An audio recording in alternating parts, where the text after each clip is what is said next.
Today I'll be explaining a movie titled Afamefuna and One Boy's Story.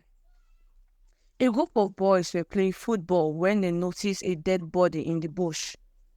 Meanwhile, Afamefuna was holding a remembrance party for his late father in his house. A quick disclaimer, this summary is provided solely for educational purposes and is not a substitute for watching the complete movie.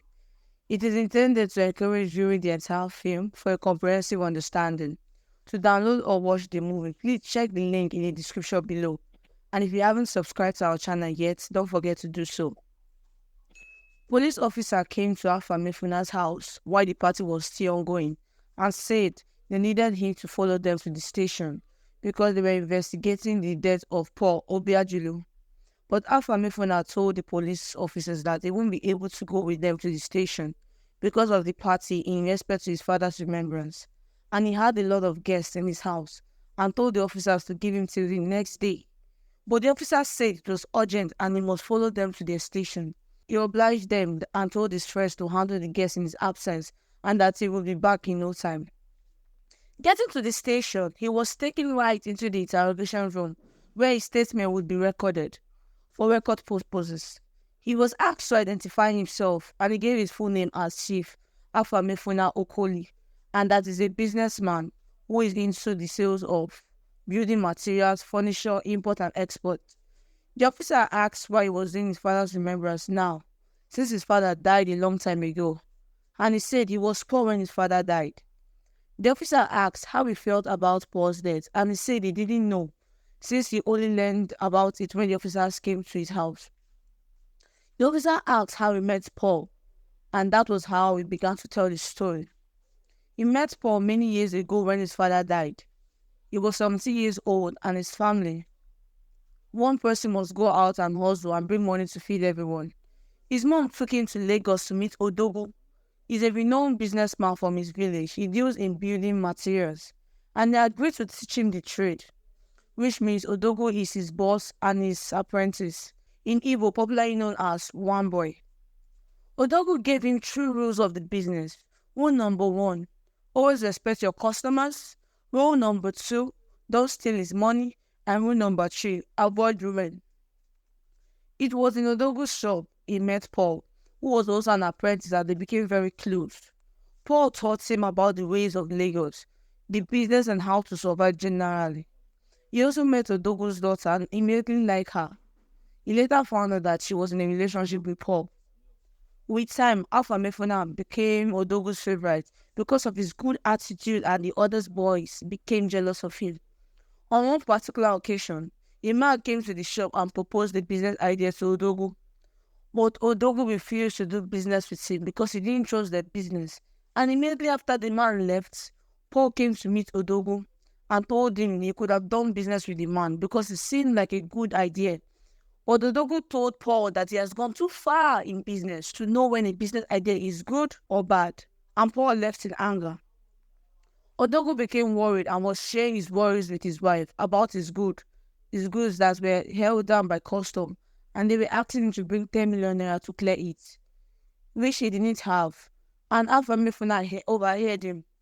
Afamefuna went to the customs to see how he will help his boss, and at the end, he was able to talk to the boss in charge, and they agreed to collect 2 million naira from Odogo to clear his goods.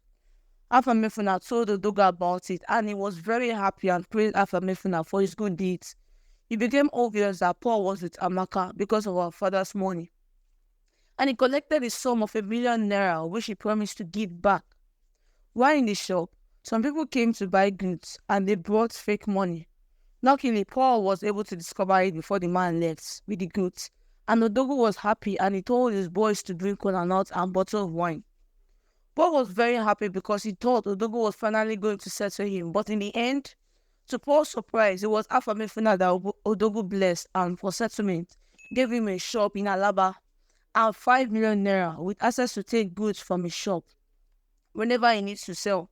Paul was very angry and he accused Afamefuna of stealing everything that belongs to him, and he left in anger. While Afamefuna was leaving the house, he saw Amaka crying, and he asked what's wrong. She told him about the money she gave to Paul, which she stole from her father, and Paul has not returned it back, and her father was threatening to send her to a private university for her studies. Afamefuna hugged her and told her everything would be alright. Afamefuna became successful and he bumped into Amaka after some years and realized she was still single but still in touch with Paul. And he confessed his feelings to her and told her that he had liked her from the first day he saw her, and he begged her to give him a chance. She told him she would think about it. After spending the night with Paul, she realized Paul was not ready for marriage and it was only wasting her time, and she decided to give Afamefuna a chance.